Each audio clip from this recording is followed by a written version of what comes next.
bem-vindos a um novo episódio do Pronúncia sobre as autárquicas de 2025.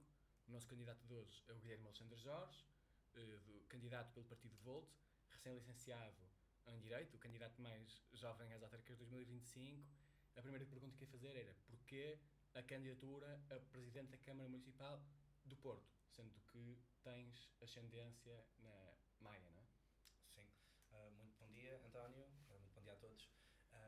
A minha ascendência, o meu pai e a minha mãe vivem na Maia e Matosinhos, respectivamente, mas eu sempre vivi na Maia. No entanto, os meus avós são de Paranhos e sempre foram do Porto, então eu passei lá várias partes da minha infância. Lembro-me, por exemplo, da Quinta do Covelo ser icónica para mim, jogar lá futebol. E eu sinto que, após o meu ensino secundário, voltando ao Porto para estudar Direito na FEDUP, a minha vida foi sempre no Porto. A minha vida recente, aquilo que importa para mim, as minhas maiores amizades, as maiores conquistas, foram sempre no Porto e em contextos do Porto.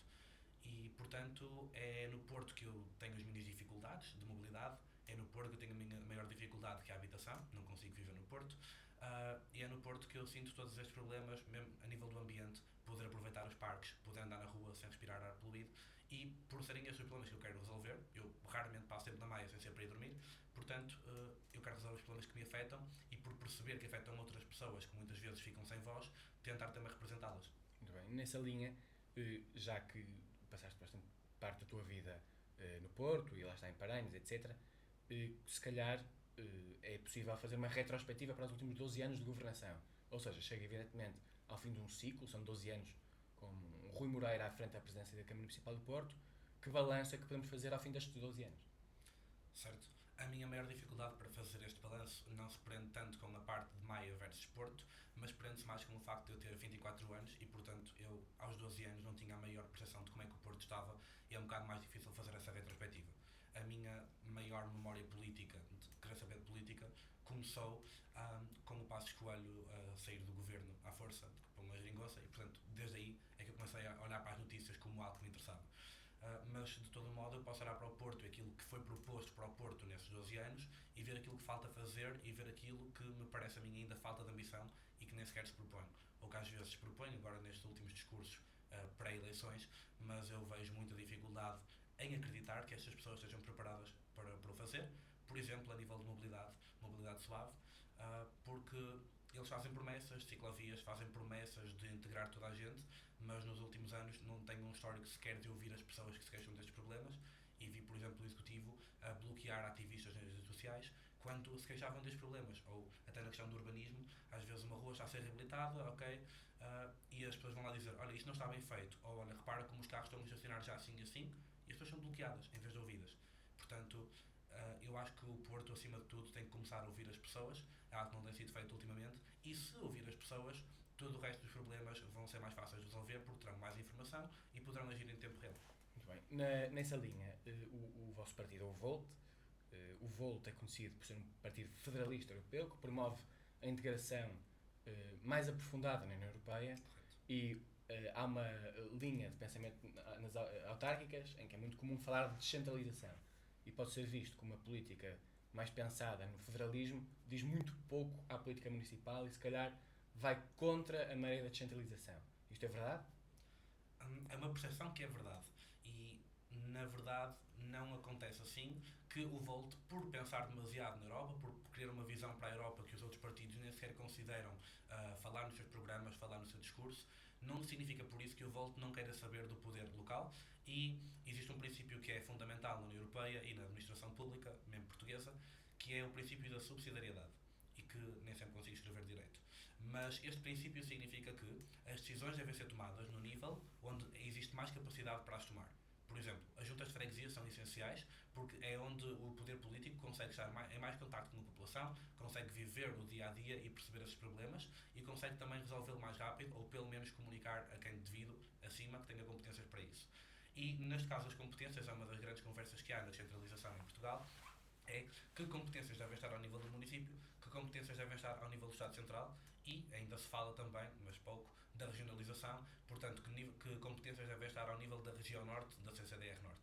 E eu acho que o Volt tem muito para acrescentar neste debate, apesar de não ser a nossa principal bandeira, aquilo que mais se ouve do Volt, que é de facto o eurofederalismo, é que competências devem estar na CCDR, que competências devem estar inclusive na área metropolitana do Porto, e que não estão ainda e como é que isso podia melhorar a vida das pessoas e a tomada de decisão. Portanto, sim, nós queremos uma Europa mais integrada, um Portugal em que a Comissão Europeia e o Parlamento Europeu têm mais poder, mas em que tudo isso envolva os cidadãos em todos os passos e que, portanto, tendo os cidadãos envolvidos na Junta de Freguesia, na Câmara Municipal, no Governo e na União Europeia, nós vamos conseguir, de facto, e na região, nós vamos conseguir, de facto, ter melhores decisões a ser tomadas com a informação necessária e com a competência certa para executar. Independentemente disso, os municípios têm ou não competências suficientes para fazer o que precisam? Neste momento, e daquilo que é a minha percepção, ainda não. E eu já ouço falar há alguns anos de um grande problema que é quando se passam competências do Estado Central para os municípios, mas não se passa realmente a capacidade de atuação para isso, ou seja, diz o município vai ser responsável pela saúde e pela educação, mas depois não se dá sequer autoridade suficiente na saúde e na educação e mais ainda não se dão as verbas necessárias para isso. Ou seja, agora tem que contratar e gerir os médicos e enfermeiros para os centros de saúde e para os hospitais, mas depois não é dado o financiamento para apoiar essa competência. Portanto, aqui acho que há muito disso. E depois na parte, por exemplo, da habitação e da reabilitação urbana, também sei que há muita coisa que ainda depende do nível nacional, apesar de termos instituições para isso no Porto, temos o Instituto de Habitação Urbana no Porto, mas também existe o nível nacional e muitas coisas são interligadas e sem Lisboa autorizar nós quase não conseguimos fazer o que é preciso fazer. Muito bem, nessa linha, e já que estamos a falar de problemas específicos, por exemplo, o caso da habitação, o Porto é uma cidade bastante pujante e que as pessoas querem viver cá, mas cerca de 75% de estudantes da Academia do Porto, houve um estudo da Federação Académica do Porto que disse que 75% deles admitiam emigrar, ou seja, sair de Portugal, e isto descontando os que vão sair do Porto, nomeadamente por um grande problema, e isto aqui, apesar de não estar no estudo, conseguimos admitir, não digo apenas isso, mas digo por problemas relacionados, por exemplo, com o custo de vida, nomeadamente na habitação. O que eu ia perguntar era se é possível resolver o problema da habitação no Porto e como é que o vamos fazer. Certo, possível é, todos os problemas são possíveis de resolver, especialmente quando vemos pela Europa fora e pelo mundo fora vários exemplos bem-sucedidos de política de habitação. Alguns não encaixam tão bem no nosso modelo de Estado de Direito, como o de Singapura, mas há outros, como em Viena, na Áustria e alguns exemplos na Alemanha, na Holanda, que nós podemos adaptar à nossa realidade. Não é copy-paste, mas é uma questão de perceber, ok, a habitação pública é parte da solução, cooperativas são parte da solução e há coisas que o Governo e a autarquia podem fazer para apoiar. Eu acho que é possível resolver. Mas também há questões de fundo, como nem toda a gente precisa de viver no Porto, e para mim falo, depende do trabalho que vamos fazer, depende da vida que vamos levar, e se houvesse transportes, que também acredito que será um tema que vamos falar, se houvessem transportes em condições, desde logo comboio e autocarros, que de facto não estivessem parados no trânsito durante 1h30, se quisermos vir de Gondomar para aqui, então se calhar as pessoas também podem viver um bocado mais longe, retirar pressão do mercado de habitação em Portugal e no Porto, para podermos viver mais longe, mas ainda assim usufruir da cidade na sua plenitude. Muito bem. Nessa linha, estavam a falar, por exemplo, do modelo da Áustria. E imagino que esteja ligado com essa questão relacionada com a habitação pública. O Porto é, como sabem, um senhorio muito importante em Portugal. 14% da população do Porto vive em habitação social, se não me engano. Uma das vossas propostas é promover a habitação pública, e isto inclusivamente para a classe média, certo? Certo. E isto é o caso que acontece em Viena da Áustria, porque nós temos que perceber como é que o mercado funciona. E eu não estudei economia, mas a verdade é que existe uma certa elasticidade no mercado de, se as pessoas estão à procura de casa e as pessoas da classe média estão à procura de casa, elas vão todas procurar um número finito de casas e isso vai fazer com que o preço dessas casas suba. Quando nós queremos habitação pública apenas para a classe baixa, nós não estamos a aliviar esse problema. Nós dizemos que esse problema continua. Sim, as pessoas que não tinham dinheiro para pagar casa, agora se calhar vão conseguir aceder a ela. Mas e as pessoas que têm que escolher entre uma casa no Porto e uma casa fora do Porto, em que os preços atuais, em que estas pessoas da classe média estão se calhar a competir, não só por aquelas casas em particular, mas pelas casas que ainda vão ser construídas, com pessoas ricas de fora. Não só de fora de outros locais de Portugal, mas também de todo o mundo. Portanto, nós temos que perceber, se nós queremos que a habitação para a classe média seja sustentável, temos também que ter habitação pública para estas, porque assim estas pessoas vão poder escolher. Eu quero viver numa habitação pública ou privada. Aqui estão os preços, aqui estão as condições. Olha, de facto, a diferença entre o público e o privado são mais 400 euros para o privado e eu prefiro viver na pública. E quanto é que querem construir? Nós queremos construir aquilo que for permitido construir. Nós sabemos que os fundos do município não são os maiores de sempre, apesar de termos agora o maior orçamento da história do Porto, para nos últimos anos, 450 milhões. Muito pouco foi dedicado à habitação e nós sabemos que as outras prioridades não podem ser descuradas. Eu vejo que, por exemplo, o candidato do Partido Socialista, Manuel Pizarro, defende... 5 mil casas. 5.000 casas e já sabe onde vai construir, com que fundos vai construir, como vai fazer. Se isto for realmente verdade, se já tiver este plano feito e se for fazível, o Volt está disponível para apoiar isto. Nós queremos habitação pública, seja ela como for, e se já há um plano bem feito, nós vamos por aí. Agora, Está bem feito? Ainda não sei, ainda não podemos ver este plano. Vemos os cartazes, vemos as propostas, é ambicioso e é na direção certa. Portanto, nós vamos apoiar isso se de facto vier para a frente. Agora, aquilo que nós precisamos de perceber é que estes números para as notícias, estes números para os destaques, significam muito pouco quando os portugueses e até os portugueses estão habituados a ver promessas de não sei quantas camas para estudantes, promessas de habitação pública para isto, X percentagem, e depois nunca se materializa. Portanto, o que nós queremos dizer é, nós vamos nesta direção e vamos fazê-lo com os fundos disponíveis, com os recursos disponíveis e com o espaço disponível. Mas não há problema, por exemplo, de gastar ineficientemente recursos quando estamos a construir para a classe média? Ou seja, discutivelmente, há um mercado para a habitação de classe média. Não é possível que esteja em causa apenas uma gestão ineficiente dos recursos? É possível e temos de ser sempre cuidadosos com a gestão dos recursos, mas aquilo que eu disse sobre a classe média mantém-se. Se nós não construirmos para a classe média, estas pessoas vão ficar apenas sujeitas ao mercado privado. Se ficam apenas sujeitas ao mercado privado, vai haver sempre esta competição. E, neste momento, a maior parte das pessoas da dita classe média não conseguem pagar estas habitações, ou pagam estas habitações e depois têm que descontar na comida, têm que descontar nas atividades dos tempos livres, têm que descontar na cultura. E, portanto, o que nós queremos é que as pessoas possam ter uma vida digna e não apenas trabalhar para viver, viver para trabalhar, para conseguir ter uma casa. Portanto, nós queremos que exista a habitação pública também para a classe média e achamos que, a nível de gestão de recursos no curto e no longo prazo, tem que ser feita uma certa articulação. Porque o que está a acontecer agora é que nós temos a Porto Vivo, também uma empresa municipal dedicada à habitação, mas que se dedica mais ao arrendamento acessível. Significa que o preço de mercado, até para a classe média, é este, tem preços tabelados para T0, T1, T2, e eles vão fazer uma percentagem abaixo, 30% abaixo do valor de mercado. O problema é que, ainda assim, há muitas famílias que não conseguem aceder a estas habitações. Menos 30% de um valor exorbitante continua a ser incomportável para estas pessoas. Portanto, este problema, esta solução, é uma solução de curto prazo e que ainda assim tem que ser melhorada, mas não substitui o longo prazo, que é que queremos um Porto como Viana, um Porto com habitação pública, que permite, apesar de existir mercado privado, que toda a gente que precise de uma casa tenha uma casa. Mas ainda não estão em condições de dizer quando e quanto dinheiro? Ainda não, porque temos que perceber quais vão ser as receitas, temos que perceber como é que vai ser alocado com outras prioridades. Sabemos que agora o PRR está a chegar ao fim e, portanto, vamos ter que perceber o que é que está disponível e o que é que podemos fazer com isso. Nessa linha, uma questão um bocadinho diferente ainda relacionada com a habitação. De vez em quando há um certo debate entre a tensão de construir em altura, e se calhar de vez em quando há algum pejo em construir em altura, e a estética dos edifícios, a estética urbana. Se o Volt vê com bons olhos incentivar a construção em altura no Porto? Esta é uma questão bastante polémica e sabemos que há casos que são discutidos atualmente e há um trade-off que temos sempre que fazer, que é nós queremos mais habitação e o espaço é limitado e, portanto, se nós formos construir apenas moradias T4, não vamos conseguir ter casa para toda a gente e os preços, portanto, se é um recurso mais escasso, os preços vão ser mais altos. No entanto, temos que perceber que construir um arranha-céus no Porto também não é confortável. Temos uma cidade que é assim e depois temos aqui algo que é do dobro, do triplo, do dobro dos clérigos. Não é bonito, não é agradável e sabemos que a população se vai queixando sempre que estes projetos aparecem. Já temos alguns projetos aprovados nas zonas existentes. Sim, ali à direita, exatamente, na Rio Naves. Pronto, temos as torres e, portanto, o que nós queremos é perceber como é que articulamos as duas necessidades. Há sempre um trade-off. Aquilo que nós achamos é que os projetos atualmente estão a ser feitos sem consultar devidamente o público, ou seja, os autarcas decidem e vamos fazer assim, é este o plano, já temos tudo contratado, o projeto existe está a consulta pública. Sim, a consulta pública que não é realmente acessível às pessoas. As consultas públicas são publicadas de forma a que as pessoas não prestem atenção. Claro que haverá sempre alguns interessados e vão lá fazer as suas reclamações, mas a maior parte das pessoas sabe que estas coisas estão realmente a acontecer depois de estar tudo aprovado, depois de estar a consulta pública terminada e quando sai uma notícia.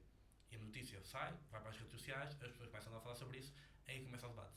O debate devia ter começado antes e é uma responsabilidade da autarquia envolver as pessoas desde o início para saber o que é que as pessoas realmente querem, para quem mais é que a autarquia está a governar. Nessa linha, há duas questões bastante polémicas neste momento do Porto, relativamente ao futuro, lá está, da Via Nuno Álvares, onde há loteamentos aprovados, se não me engano, que prevêem torres com 25 andares, que por um lado vão permitir a construção de vários fogos, por outro lado podem alterar a estética urbana, tem sido esse o debate, e o futuro do bairro do Aleixo, que há relativamente pouco tempo era um campo relativamente interdito, mas no futuro tudo promete que seja um terreno bastante interessante, nomeadamente por estar muito perto do rio.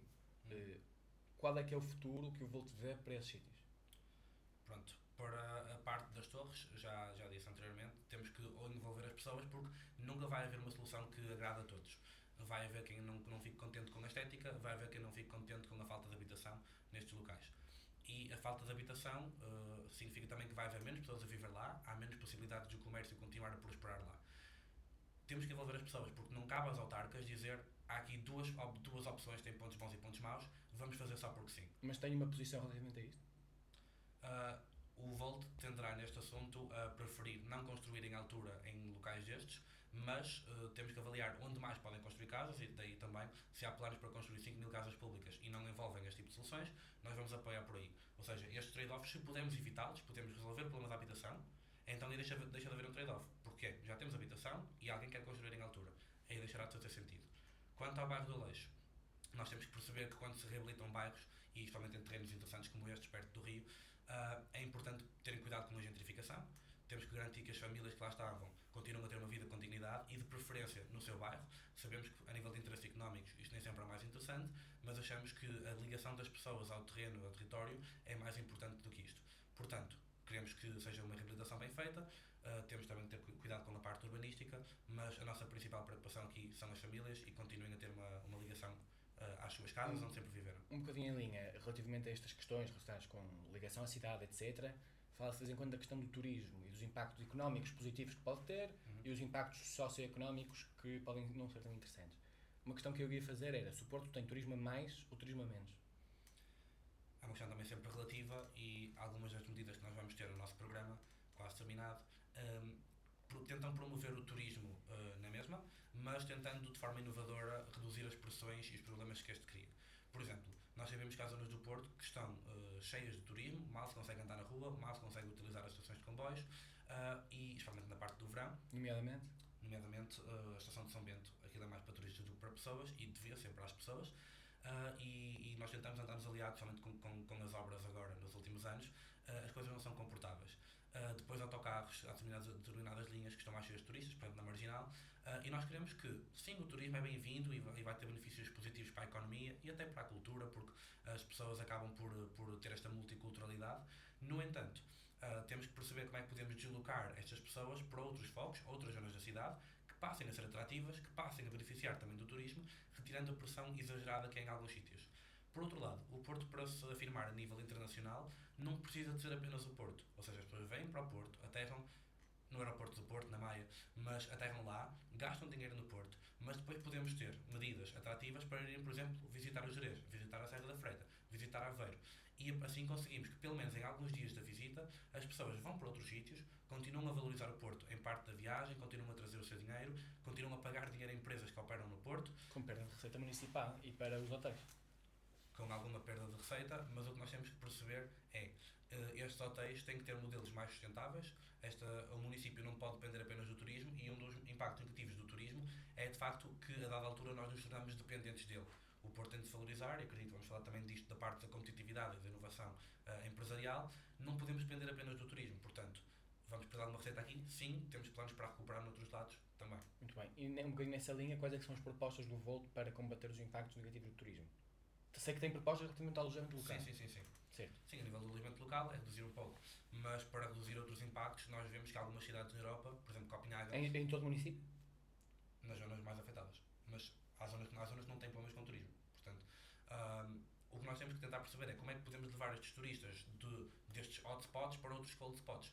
Falei um bocado da Quinta de Covelo, é apenas um exemplo ilustrativo, mas como é que podemos tornar a Quinta de Covelo e a zona redundante atrativa para turistas? Como é que podemos tirar os turistas necessariamente da Baixa, ou até às vezes de Serralves em alturas mais quentes, para outras zonas do Porto que também podem beneficiar desta parte financeira e deste movimento. E portanto, existem soluções, nomeadamente digitais, já adotadas por Copenhague e outras cidades, em que os turistas podem ter uma aplicação, e uma aplicação que pode incorporar várias coisas relacionadas com a sua estadia e com o seu consumo, e podem ver, olha, neste momento há museus mais vazios, há museus que estão bem classificados e que têm menos fila, e eu posso ir para lá. Ou há parques nos quais eu posso usufruir da experiência X, Y e Z, e isto também divulgando as próprias experiências e operadores económicos da zona, e os turistas vêm, olha, eu posso esperar 1h30 por isto e pagar 20€, olha, a quantidade de turistas na fila da livraria Lelo é assustadora, e nós podemos dar aos turistas uma experiência igualmente boa e estar a promover o comércio e as atividades económicas noutro lugar do Porto. Muito bem. E relativamente há um problema relacionado com o turismo, que de vez em quando também dá uma polémica, que é a resistência do comércio tradicional. Nomeadamente algumas ruas, como a Rua 31 de Janeiro, certo? Que sobe ali aos Aliados, ou a antiga Rua de Santo António, que está relativamente vazia. Se o Volt tem alguma medida que tente apoiar especificamente o comércio tradicional do Porto? Sim, o Volt preocupa-se com o comércio tradicional, é sempre triste e desolador ver notícias como a Mercearia do Bolhão está a correr o risco de fechar, e portanto nós temos que perceber como é que vamos conseguir olhar para estas situações do comércio local, especialmente das ruas mais típicas e mais tradicionais do Porto, que antes eram vibrantes, e perceber como é que estas ruas conseguem competir com o comércio, digamos, mais massificado. Temos as lojas de souvenirs, mas também temos muitas vezes os grandes superfícies comerciais, os continentes da vida. E assim, em duas palavras, assim, por causa da estação, assim, em duas palavras, para tentar apoiar o comércio local, se há alguma coisa específica que se pode fazer. Por exemplo, a questão que estava a falar da aplicação, por exemplo. Não consigo em 2 palavras, tenho 3 keywords, digamos. Cidade dos 15 minutos, se as pessoas conseguirem andar mais facilmente de forma pedonal, vão consumir mais nestas ruas. Valorizar aos olhos da população. A própria população que cá vive e que cá passa pode escolher estas lojas em detrimento das grandes superfícies, se for instruída e mostrada, olha, isto vale a pena, isto é melhor para nós, todos.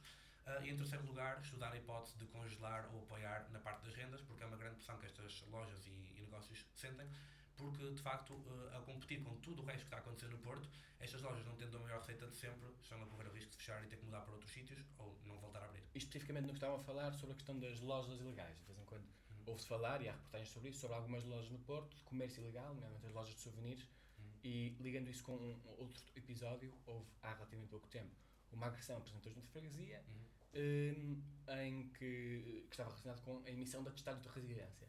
Noutra freguesia, no Bonfim, nomeadamente, havia uma casa que foi encontrada, e não a única, foi com mais de 1000 pessoas atribuídas. Exatamente. O que eu ia perguntar era se, com mais de 100 pessoas, aliás, o que eu ia perguntar, o que aconteceu foi que emitiram mais de 2500 atestados de residência em janeiro. O que eu ia perguntar era se o Volt tem algum plano para tentar combater estes efeitos negativos. Certo. Aqui é uma das áreas onde, principalmente quanto às lojas, o que nós temos que fazer é perceber como é que vamos fiscalizar isto, se não temos todas as competências necessárias. Temos o presidente atual, incumbente Rui Moreira, a queixar-se de falta de competência a nível do licenciamento para poder fechar estas lojas. Nós apoiamos aí, devia ser uma competência do município do Porto, lá está, princípio da subsidiariedade. Nós temos a competência, nós não temos a competência, mas nós temos a visibilidade do terreno. Nós sabemos isto está mal, eu posso corrigi-lo e não nos deixam. Ou seja, um problema de ausência de competências. Ausência de competências, sim. Quanto à parte dos atestados e tudo mais, não é uma coisa fácil de explicar, não é uma coisa fácil de resolver, mas aquilo que o Volt apoia no geral da administração e acreditamos que podia contribuir para resolver este problema é a digitalização. Se for digital, haverá muito mais formas de fiscalizar, de criar sistemas de alerta, de haver até consulta do público destas realidades em tempo real, ou pelo menos das inspeções gerais, e portanto, e dos serviços da Câmara, e portanto nós aí podemos verificar melhor. Olha, calma, se fosse digital, nunca haveria 100 pessoas na mesma casa. Isto é algo que é fácil de perceber, porque apareceria lá pessoas nesta casa, 100, pessoas nesta casa, 4, e nós íamos achar que algo estava suspeito, e aí íamos acionar as autoridades para verificar. Muito bem. Então, mudando um bocadinho de tema, para não falar completamente, de vez em quando diz agora que o Porto está menos seguro do que já esteve. E a perguntar em primeiro lugar se isto era verdade, e quais é que são as propostas do Volt para o combater. Em segundo lugar, e a tentar associar com um ponto específico da candidatura do Volt, que se assume, se não me engano, como uma candidatura abertamente feminista. Certo. E se isto está interligado ou não? Sim, e estavas a falar na primeira pergunta, já estava a pensar no feminismo, porque esta ideia de que o Porto está a ficar menos seguro e Portugal no geral está a ficar menos seguro é algo que se põe também por toda a Europa e parte de más concepções daquilo que é a realidade. Pode haver mais furtos, pode haver mais pessoas estrangeiras, digamos, perto das discotecas, das galerias de Paris, a perguntar marihuana, mas isto não é o real sentimento de insegurança que existe no Porto, ou se calhar é o real sentimento, mas não é a real insegurança. Na parte do feminismo, um dos maiores crimes no Porto e um dos maiores crimes violentos mais comuns e mais graves no Porto e em Portugal é a violência doméstica. E portanto, se me perguntarem, o Porto está mais inseguro? E pergunto, para quem? Porque nós temos as mulheres que não conseguem, mas têm sempre este medo, este receio de sair à noite, de beber mais um copo, de levar certa roupa.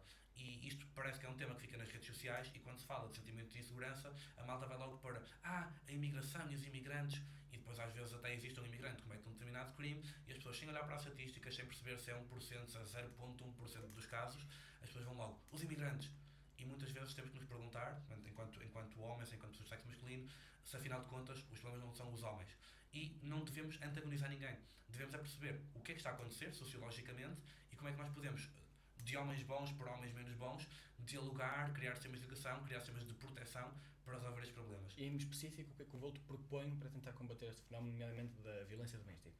Sim, não há assim tanta coisa que a Câmara Municipal possa fazer nesse sentido, mas temos pelo menos, número 1, que criar campanhas de sensibilização, campanhas de ajuda. Temos que ter uma polícia municipal que está não só atenta nas ruas, e muitos candidatos têm defendido isso, uma presença nas ruas, nós não discordamos. O que nós achamos também é que temos que olhar para onde é que estão os maiores e os piores crimes, e neste caso, por uma polícia municipal que conhece a população, que escuta a população, que faz vigias, que verifica, faz os chamados wellness checks, as verificações de bem-estar, e que através disso consegue detectar situações de perigo, ou até, olha, os meus vizinhos têm berrado, e a polícia, a sério, vou verificar. Portanto, acho que tem que ser uma abordagem holística que permita olhar quais são os crimes mais cometidos. Aliás, depois também há a parte das câmaras de videovigilância, das bodycams. Se vai ser permitido já agora para o Volt a instalação de mais câmaras de videovigilância no Porto? Nós achamos que sim, nós achamos que obviamente tem um custo associado e depois tem aquela parte de será que estamos a tornar-nos numa cidade totalitária? Nós achamos que não, tem que ser feito em compliance, em respeito das regras de proteção de dados, tem que ser apagado quando já não é necessário, mas também achamos que, por exemplo, pode ser utilizada a inteligência artificial para ajudar estas câmaras, porque é impossível um só guarda estar a olhar para 40 câmaras ao mesmo tempo. E relativamente a questões de economia, há bocado estavam a falar sobre a possibilidade de desenvolvimento e de se apoiar a economia do Porto, especificamente como? Se tem propostas relativamente a isso? Sim, nós queremos trazer a maior parte dos negócios para o Porto. Nós sabemos que Lisboa tem sido mais atrativo por ser a capital, por estar perto do poder político, por ter um aeroporto que acaba por estar melhor conectado, apesar de agora com problemas. E nós queremos trazer as pessoas para o Porto, trazer o investimento estrangeiro e o investimento também interno para o Porto. Para fazermos isso, queremos criar hubs facilitados, não só de transportes, mas também para as próprias empresas estabelecer. Muito disto também depois periga com a questão da habitação, o que é que estamos a alocar para cada função económica, mas nós queremos que o Porto se torne desde logo mais atrativo com Matosinhos e Maia e Gaia, porque é aqui uma grande competição que está a haver e as pessoas têm uma grande elasticidade em escolher um ou outro. Portanto, criar programas de targeting a estas pessoas, de estás à procura de trabalho, justamente para pessoas com mais talento, com jovens talento, imigrantes com talento, e dizer, olha, o Porto é a melhor opção. E convencer as pessoas. Como é que propõem fazer isso? Certo? Desde logo, nós podemos facilitar a vida destas pessoas, mostrando-lhes como é viver no Porto. Isto passa um bocado por publicidade, mas passa um bocado por guias dedicados de a vida no Porto é fácil, é um estalar de dedos, só tens que tomar a decisão. E isto passa por, olha, aqui estão determinadas habitações adequadas ao teu nível financeiro, muitas vezes vai ser a classe alta e, portanto, não periga, não é uma coisa que compita com as outras habitações que temos falado de resolver. E aqui está, por exemplo, centros de coworking, muitas vezes são nómadas digitais. O que nós temos de fazer é, se as pessoas estão a fazer coworking no Porto e vão para um café aleatório, o que nós podemos fazer, portanto, a empresa nem sequer está no Porto, estão a pagar impostos para fora, o que nós temos de fazer é, vamos criar centros de negócio, centros de trabalho onde estas pessoas podem estar. Estes centros sim já passam a pagar impostos no Porto, acaba por ser uma forma também de termos cá as pessoas, termos cá o talento, estas pessoas podem trocar de empresas também, mas ao mesmo tempo estamos a ter receita fiscal municipal. Muito bem. E relativamente a uma última questão, que é a mobilidade, que é uma grande bandeira do Volt. Neste momento, uma das maiores, neste momento há grandes problemas relativamente a trânsito do Porto, há a questão do metrobus, que se calhar gostavam de se pronunciar, há a questão das expansões da linha de metro e especificamente há uma questão que é relacionada com as ciclovias do Porto. Sim. Certo? Que o Volt propõe que se criem mais, certo? Sim.